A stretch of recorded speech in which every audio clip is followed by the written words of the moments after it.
Alright everyone, take seats, pull out your notebooks, your pencil, pen, whatever you got. Every leader should have been handed off some packets, the appropriate number for your particular section for this operation. You should have also been given some overlays. Alright, let's get into the op order here. Situation, enemy forces. British Infantry Company at Combat Outpost Montgomery and Bakerville have increased raids and intimidation against civilians in the area, attempting to destroy our support network. Their nearest reinforcements are 30 minutes away by road. Air depends on if they're already warmed up on the airfield over at the main operating base. Friendly forces, our unit along with civilian support are going to put a stop to these raids. Now the mission, Green Mountain Militia is going to raid Combat Outpost Montgomery and eliminate all enemy personnel. I want to say again, we will eliminate all enemy personnel. No prisoners will be taken. The mistreatment of these civilians is damn near war crime level. That's why we're giving those orders. Any prisoners that are found at the combat outpost will be provided first aid and released when we pull out from the COP. But until as of this morning, there should be no prisoners being held at the outpost at this time. Now to familiarize you with the immediate area here. Combat outpost, for those of you who have not seen it. Surrounded by a HESCO barrier wall, goes all the way around except the emergency exit on the west side, primary exit on the east side. The HESCO barriers are too high. They are topped with concertina wire on top, which is secured to pickets sunk into the HESCO barriers. There are guard towers at each of the four corners. Inside those guard towers are two troops. One troop mans the squad automatic weapon, the other has a rifle.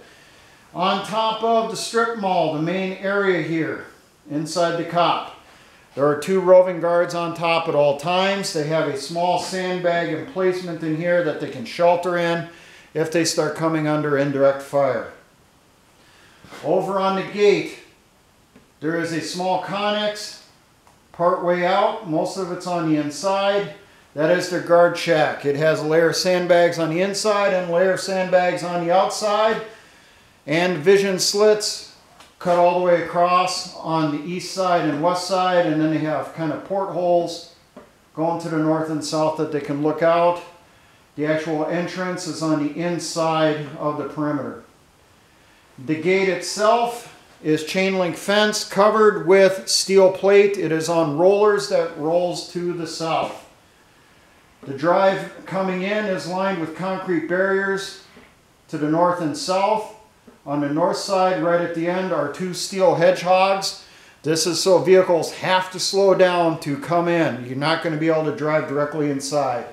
The alleyway directly across from the gate is blocked off with more concrete barriers going all the way across, and they are chained together, reportedly.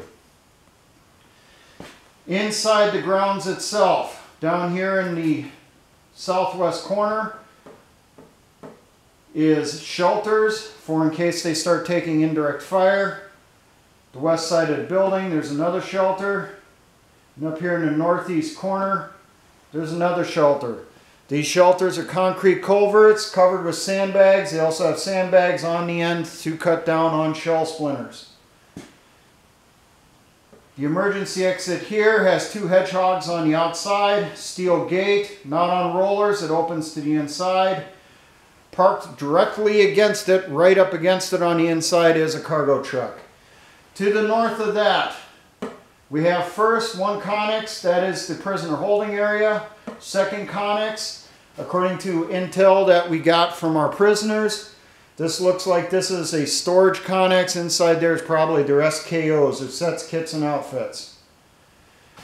Down here in the southeast corner is a maintenance tent. On the west side of it are two smaller connexes. One of them has petroleums, oils, and lubricants. The cans of oil and antifreeze. The other one appears to be tools and spare parts. There is a line of warrior infantry fighting vehicles down here on the south wall. Current count is 6 as of this morning. In front of the westernmost store up here on the main building, we have a line of Land Rovers. These are the ones that we've been seeing on patrols. They have turret rings on them that they mount their MGs.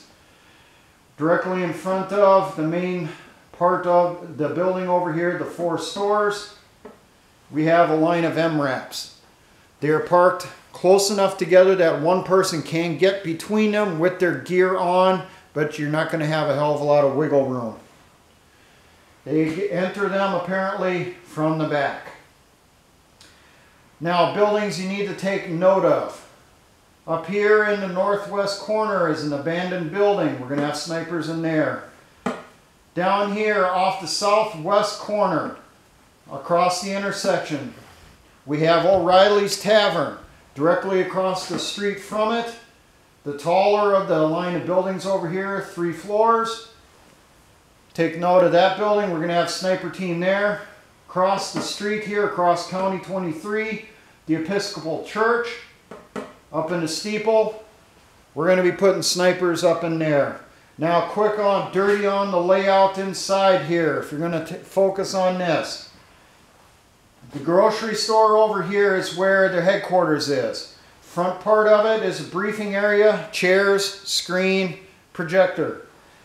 Separated from the rest of it, they got some of those shelving units set up going across.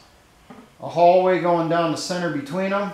The right side here, they've set up an area for their first aid station. Left side here, that's the actual tactical operations center. That's where their radios and everything is, their maps and such. This hallway empties out into their bunk area. Back in the storage area, the rear of the store, they've set up areas back there for their commander, their executive officer, and their first sergeant. Next door over going to the east is the Chinese restaurant. This is being used as their mess hall. Reportedly, on either side of the alcove when you come in, are pallets of MREs or rations, whatever the hell that they got and whatever they call them. The back area is storage and kitchen area. No one stays inside here. The cooks reportedly stay in here with the headquarters platoon. The next 2 stores over, hardware store and the clothing store. This is the main barracks area for this unit. So there's at least 1 platoon inside each of these stores. The back areas, the storage areas, just like in the grocery store over here, they've turned in those into private quarters for platoon leaders and platoon sergeants. Final building on the end here, the easternmost store. The thrift store is set up into their supply area. The very front part here, 4 people stay there. There's supply sergeant, the supply clerk, and 2 mechanics.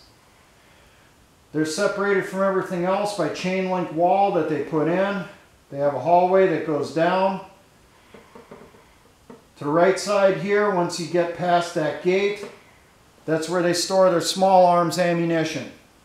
Left side over here, spare gear, uniforms, cleaning supplies, their general supply stuff. The very back area here and the back of the store, that is where they store their explosive ordnance. Their hand grenades, their reloads for the warrior fighting vehicles, anti-tank rockets, claymores, all that stuff's back there, and mortars. Alright, so let's focus now on the SAM table as we go into the execution phase of this operation. Execution. 1st and 2nd platoons along with 3rd squad of the engineer platoon will conduct a raid on combat outpost Montgomery. The rest of the company will guard the base camp, the outposts, and in place ambushes on the likely avenues into the Judea base area. Now, timeline for the operation. By 0300, you need to have those packets that you were given with the information for your individual part of this op You need to get those turned back into the headquarters here. Once I get the signal, all the packets are turned in, we're going to move out. All raid elements will move to their jump off points. First platoon will go to Point Charlie. Second platoon and the engineers to Point Delta. Fourth squad, second platoon will split off while second is going to Delta. They're going to be going to Point Bravo. At Point Bravo will be where you will find 4 to 6 full-size pickup trucks and civilian clothes. And inside the cabs of those pickup trucks is supposed to be a red ball cap. If there isn't the red ball cap, there's a red piece of cloth. You're going to use that to mark the vehicle when you infiltrate into the town. You will be splitting off from the rest of your platoon when you're approximately 1 kilometer out from Point Bravo.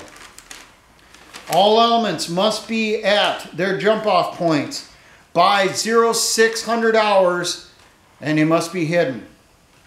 During the daytime tomorrow, all elements will review their part of the operation till every person knows their part by heart and the parts done by their fellow teammates, so that if someone goes down, they can take over quickly and easily.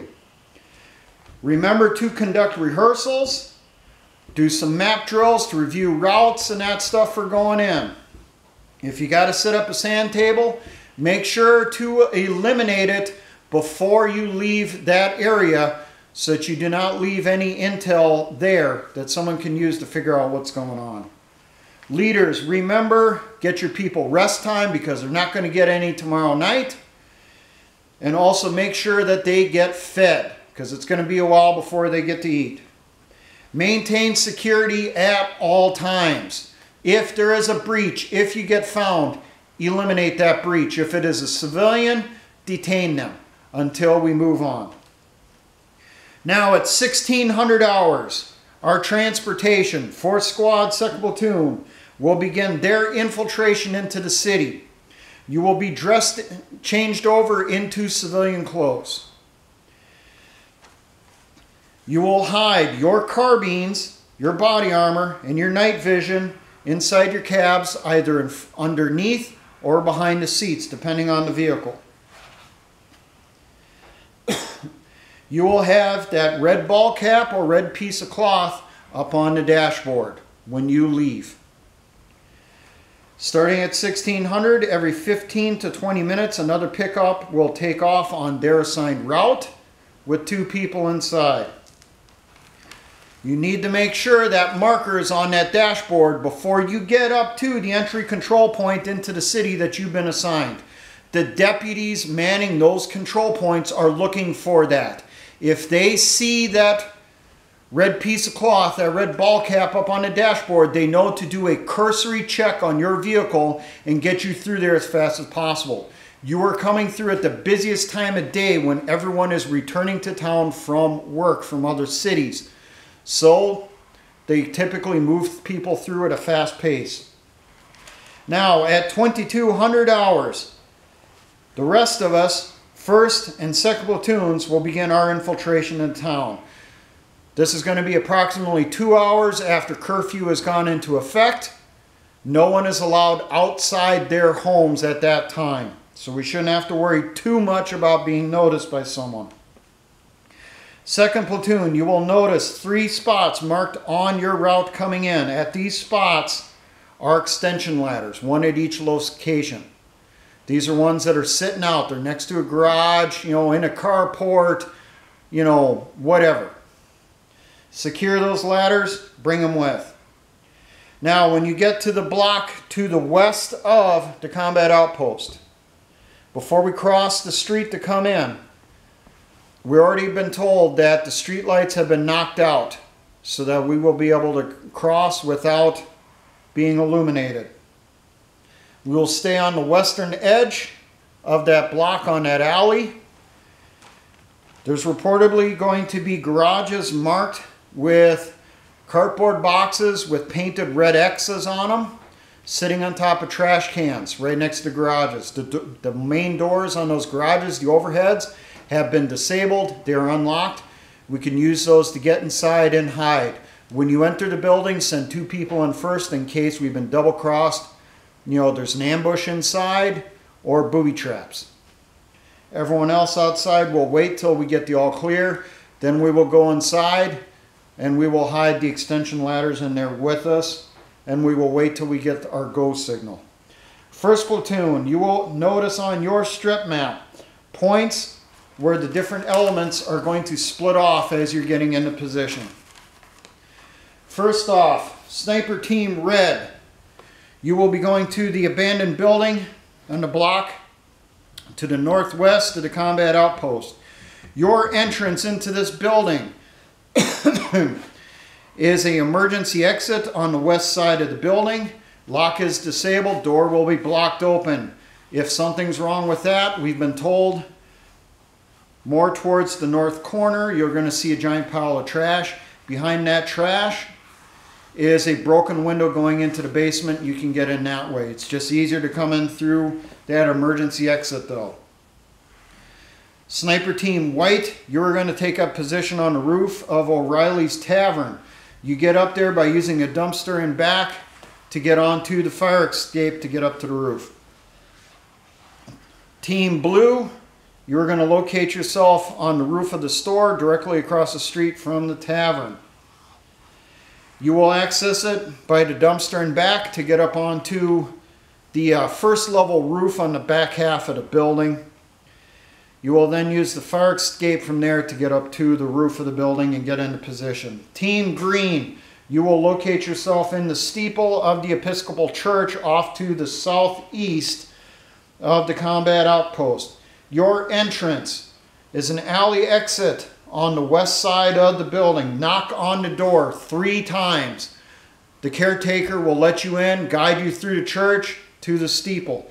He will also disable the bells so that they will not ring starting at 2300 hours tomorrow night. So we don't have to worry about those going off during the operation. First and third squads, you are going to be moving into a position here directly across from the gate, taking up position behind the hedgerows and the concrete barriers. Second squad, you are going to take up your position here on the 2-story buildings here next to the tall one here. You'll be getting up the same way they did on the other buildings. Dumpsters, trash piles, or whatever way you can to get up onto the fire escapes to get up to the roof. Remember, stay low and out of sight. Do not tip off the guards in the guard towers, the gate guard, or the roving guards.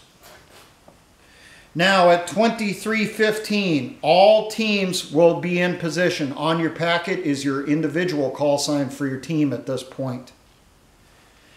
Once I and the XO will be listening for those code words. Now, if we hear a code word that a team is not in position, you have 10 minutes to get into position. As soon as you get into position, send out the signal that you are ready. Now, by 23:30 hours, the XO is going to signal the beginning of the assault. The snipers, red, will engage and take out the 2 rovers on top of the building first. When the XO sees that both of them are down and they are no longer moving, he will then start a countdown, no more than 2 minutes after those shots have been taken. Each of the sniper teams will take out their assigned guard tower. Red, you got the northwest corner. White, southwest corner. Blue, southeast corner. Green, northeast corner. The XO will do a countdown, and as you've practiced, once you get down to 0, you all take your shots, eliminate everyone inside. You are using suppressed sniper fire only. Now, when all towers have been neutralized, along with anyone that may be moving around out here and is out of sight of the gate guard, The XO will give the go signal over the radio, and I and second platoon will move down the alley, cross the road, bring those ladders up, put them along the HESCO wall over here. Those ladders are going to be in place 10 to 15 feet away from the edges of the alley on the other side. That way we guarantee those ladders will be directly across from the connexes. Third squad, yours will be on the south. First squad direct farthest north. Second squad in the middle on the north.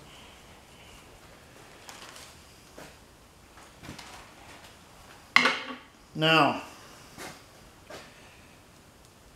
Assault 1, first squad. You will come across, come in on the other side here, drop down off the connex. You will clear the north side of the building here, this bunker over here, and take out the 3 guards in the guard shack and secure it. Assault 2, we will come across this bunker here, secure the front and the vehicles up here. I will be located with them.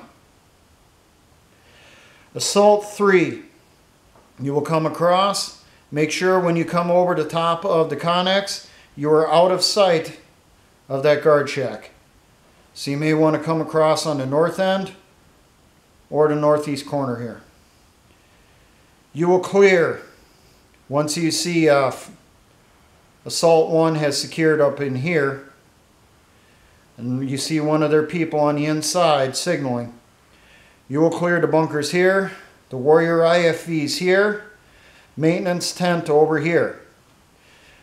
When this is secured, you will move back along the IFVs, cross to your position in front of the middle store there. You're assigned the hardware store. Now when Assault 1 sees 3 coming across, they will open up the gate. They will come across, position themselves for the clothing store and the thrift store. First platoon, you will come across. Third squad, you will secure gate guard shack, and you will position a fire team in back, making sure no one comes out the emergency exits to the rear.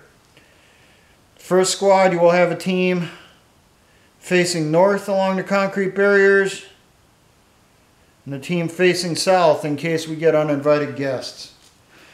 Now, when I get the signal that all elements are in position, I will signal the engineers. They will prep the skateboards, and we will get ready. Once they are prepped, I will give the signal. Open up the doors on those barracks. They are unlocked at all times. Roll the skateboard inside.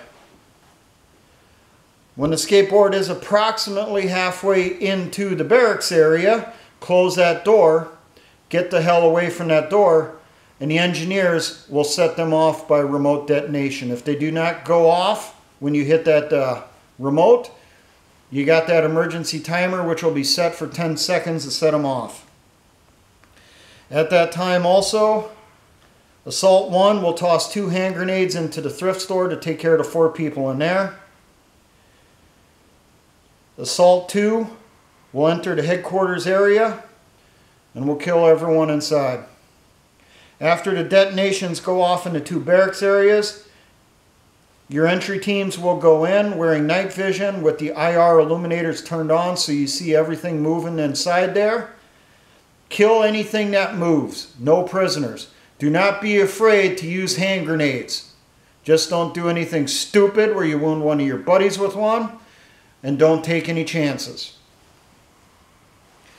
After the building is secured, Assault 2 will check the mess hall here, make sure there's no one inside. They will then use bolt cutters to open up the prisoner holding connex. See if there's anyone inside. If there are, we'll provide first aid, give water, whatever they need to try to get them up and moving. If they are not ambulatory, we will add them in with our wounded on the medevac, take us with us. If they are ambulatory, they can move on their own. They will be released when we pull out. Now, the trans, 4th Squad, 2nd Platoon, don't think I forgot about you. You guys will be ready by 23:30 hours to jump in those vehicles and come up. You will have your plate carriers ready and on. You will be next to your vehicles or in your vehicles down low. When you hear the go signal come up to the assault teams, you guys will move forward. You will take up positions at the northwest corner, southwest corner, southeast corner. And you will wait there till the area is secure, and then I will call you inside. At least 2 pickup trucks will park out here by the thrift store. One of those trucks will be loaded with ammunition, and nothing but ammunition. Small arms, hand grenades, claymores, anti-tank rockets. At least 2 will be down here in front of the Chinese restaurant, their mess hall. One of those trucks will load up with nothing but rations. Of the remaining trucks, 1 or more will be used for our wounded. If we do not have that many wounded, we don't need to use that truck for a medevac. It will be loaded with additional supplies from those areas or captured gear and weapons. I forgot to mention, the truck loading up with stuff out of the mess hall, we will also load up every first aid supply we can out of their aid station.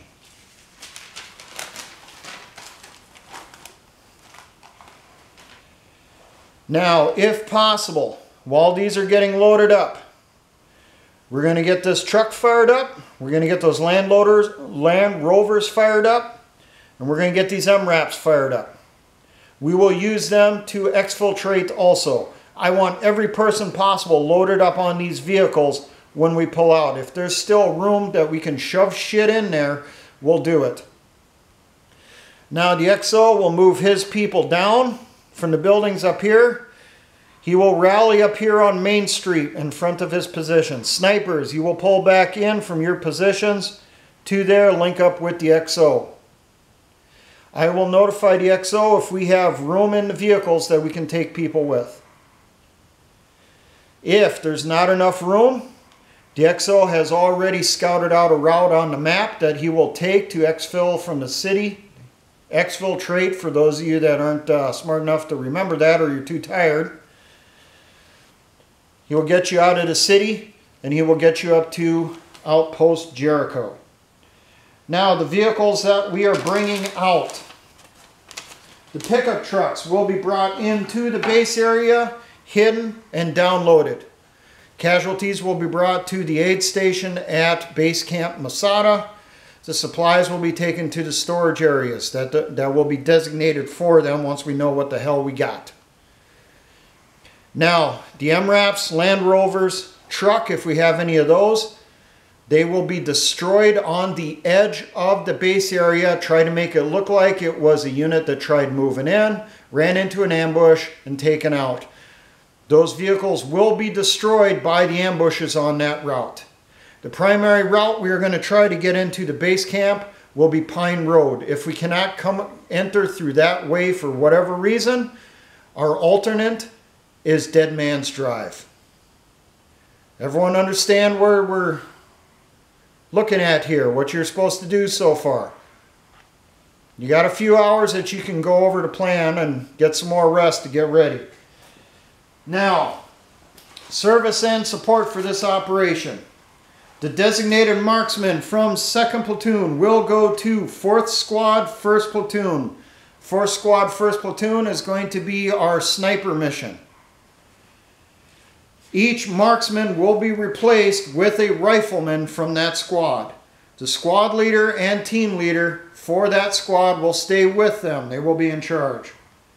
The machine gun team from 2nd Platoon will go to 2nd Squad, 1st Platoon along with the 1st Platoon machine gun team. You also do a swap for riflemen, 1 for 1.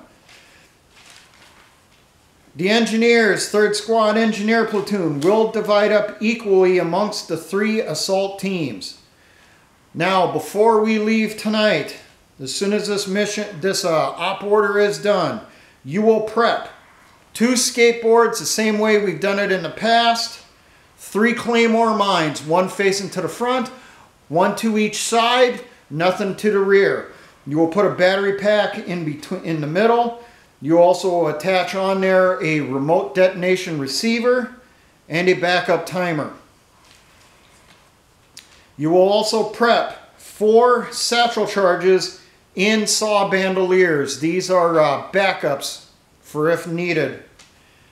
If we don't need them to get into the building, we'll use them to help destroy equipment, destroy vehicles. Engineers, I want you also to prep 8 initiation systems, 5-minute delay on, and those will be used for destroying the warrior fighting vehicles. The warrior fighting vehicles, I forgot to mention this. Anything that we do not bring with us will be destroyed. Maintenance tent will be burned, building will be burned, any vehicles outside here will be burned, supply conics will be burned. Engineers, use those bolt cutters, cut your ways into the infantry fighting vehicles, open up the back doors, put bulk explosive charges, whatever is available inside the supply room or inside those vehicles. Set up a massive charge on the inside. Also add in there at least 1 5-gallon oil jug from that POL conics in there, so that maybe we can get those vehicles ablaze after the explosion. That's why you're prepping those initiation systems. Supply will issue out all the suppressed weapons we have. They will go to the assault elements for use inside here. Those will be the only weapons that will be used until we do the breach into the barracks area. Assaults 1 and 3 will get 3 suppressed stens. Assaults 2 will get 2 suppressed stens and 5 suppressed MP5s that we got from the black bag unit. They didn't need them anymore. We will leave all NLAWs and javelins behind at the base camp. 1st platoon will draw AT4s for if needed. 2nd platoon will draw 3 law rockets, 1 for each assault team. These are your backup door openers. Assault teams will carry full ammunition plus an additional bandolier with extra mags. Minimum of 3 fragmentation grenades per person, and the NCOs will also carry 1 CS grenade for just in case someone is barricaded in there. We'll smoke them out or suffocate them, one or the other. Support by fire. Each person will draw 1 saw drum and a belt of 7.62 millimeter for your belt feds. You also make sure that each person has a full load of ammo for their weapon. Medics will be located with 1st platoon, 1 to the east, 1 to the south. Once we are inside, the one from the east will set up a casualty control point, collection point here at the gate. The one to the south will set up his off to the west here in the intersection. And they will get policed up as we're pulling out. Now, command and signal. Frequency for the operation will be FM 92.5. Trans, each of your teams will draw a handheld that can monitor that freak. Snipers, make sure your radios are working so that you can communicate between each other for coordinating your shots with the XO. I will be located with my RTO with Assault 2. The XO and his RTO will be located with the support by fire to the south. Lieutenant Razor from 2nd Platoon will be located with Assault 1. Sergeant Rock will be located with Assault 3. Lieutenant Mario, 1st Platoon, will be located with the support by fire to the east by the gate. Sergeant 1st Class Yoshi will locate with the support by fire to the south with the XO. Signals.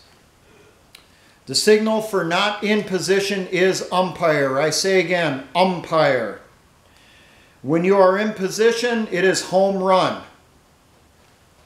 Now, if you're already in position, when we get to that point, you have your individual code word that you will call out on the radio. It's in your packet. I and the XO have a list, and we will monitor to make sure everyone gets in position. Now, only I and the XO can cancel this entire operation at any time. The call that will go out over the radio is rain delay. Now, if the radios are not working and we are in the town and we have to call a wave off, each of the primary leaders, I, the XO, the platoon leaders, platoon sergeants will carry a red star cluster flare. The signal is 2 red star clusters going up at the same time in the same area. Call signs. Assault elements are Astros 1 through 3. Support by fire east is Braves.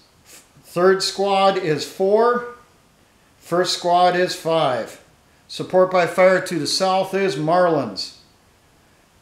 Transportations will be 1 through 6 or 1 through 4, depending on the number of trucks that you got. My call sign on the radio will be dugout. The XOs will be outfield. Now, some contingencies that came up here with the XO. Some just in case things to keep in mind. First one, the assault is going in, but the enemy starts deploying. The XO will call rain delay if it appears that the assault cannot handle the situation. If we can, we'll go through, continue on, eliminate that threat, adjust accordingly on the ground. If we cannot handle the situation, the XO calls out rain delay. The support by fire will use the AT-4s from the south to hit the MRAPs and the entrances to the barracks. Grenadiers to the east and the south will then begin rapid fire to the front and west sides of the building. Fire in as many grenades as you can until you're told to stop. Snipers and support by fires will then open up on the people that are up in here, taking them out. If it turns into that with the help of the support by fire we can continue the operation, we will. If we can't, the assault will pull out one way or another, and it might be by getting this truck moved going out the emergency gate. Second scenario, the post is active when we get there. The troops are awake. They're prepping a defense or prepping for an operation. If we are not noticed, rain delay will be called and we will pull out. If we are noticed, we will go through with the response we had with the first scenario. Next scenario, scenario 3, the transportation is ambushed or they cannot approach the combat outpost. They will reroute if possible. If they can't, they will report umpire maximum. I say again, umpire maximum. They will then immediately exit the town, destroy those vehicles outside the town, and they will move on foot as 2-man teams, escape and evasion, back to Jericho. If they are close enough to one of our elements that they can link up and go out with them, they will do that. Otherwise, they're on their own. All elements will have 2 days to make it back to Outpost Jericho. If they do not make it back within 2 days, they will be considered killed in action or captured. Now, the final situation we came up with, 4, reinforcements arrive at the main gate. If that happens and we cannot handle them, we will exit on the west side through the emergency exit. The hedgehogs can be moved by hand on the outside. The gates truck can pull forward. We will get every vehicle in here we can running, and we will get the hell out of there through the emergency gate, just like their plan is if something happens. All right, everyone understand what they're supposed to do? Any questions? All right. You got a few hours, get some rest, get your gear prepped, draw the munitions you need. You know when to get your packets back to The headquarters, each one of them is numbered so we know whose is missing. All right, let's knock this out. Let's have a successful operation here.